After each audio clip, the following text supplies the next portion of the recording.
gauza, izankor gauzatzen ekilearen bidez. Ekilea, gauza dela medio, ekile bilakatzen da. Beren debaldeko binakatuzunean, zer diren jakin gogo baldin baduzu, ikas ezazu, utzak baino ez direla. Gau hartan, herritik itzuli nintzenean, mendi mazela apaletan mirez nezakeen izugarriko ikusgarriak gatibatua. Usaian, baino denbora gehiago eman nuen bidean. Hotzagatik, kanpoko usainez biriken osoki betetzeko autoko leihoa erdi zabalik nebilen.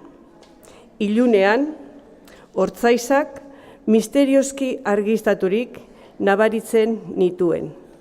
Eder, laino, unkigarri eta lurrertz horiek zutan maite nituela aitortzen nion nire buruari. Enuen zer gerta ere besterik errepikatzen. Urtarrileko gauean, muinoen kaskoak urregorrizko erastun erraldoi batek inguratzen zituen. Sua, iratze eta otezango zimelekin eskonduko bailitzan. Erretasuna, denetan barreiatzen zen. Sudur eta larruzuluak oro tapatuz. Aldi berean, suaken gutizia bihotzetan txertatuz. Aizerik ezen.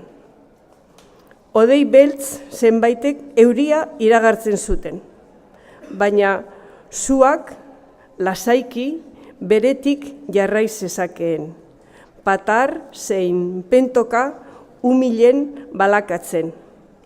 Zeruraino jasartzen zitzaizkion mi luzeak zirela medio. Enintzen sekula Euskal Herriko tradizio garratzen zalea izan. Geroari kataklismo iritziz, orainari izatea debekatzen zietelako.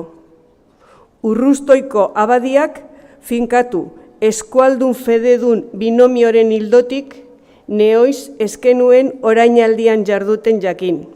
Eni, bestei bezala, gogoa beti biharko xede hipotetikoen udalatzen baitzebilkidan.